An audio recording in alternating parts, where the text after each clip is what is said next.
पुण्यामधल्या निषेध आंदोलनामध्ये शरद पवारांनी शपथ वाचलेली आहे। स्त्रियांवरील अत्याचाराविरोधात शरद पवारांनी ही शपथ वाचली।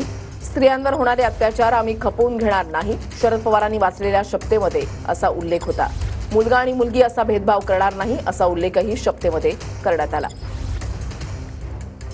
मी अशी शपथ घेतो की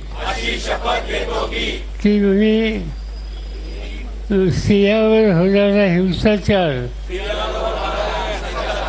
कधीही खपवून घेणार नाही। माझे घर, माझा मुलगा, माझे गाव, माझे ऑफिस, कोणत्याही ठिकाणी जर महिलांच्यावर छेडछाड किंवा अत्याचार होत असेल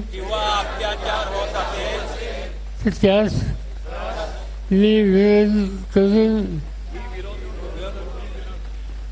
करून त्याबद्दलचा आवाज उठवीन। मी मुलगा आणि मुलगी असा भेदभाव कधी करणार नाही, महिलांचा सन्मान राखील आणि या पुण्यनगरीमध्ये सगळ्याच संपूर्ण महाराष्ट्रात आणि देशात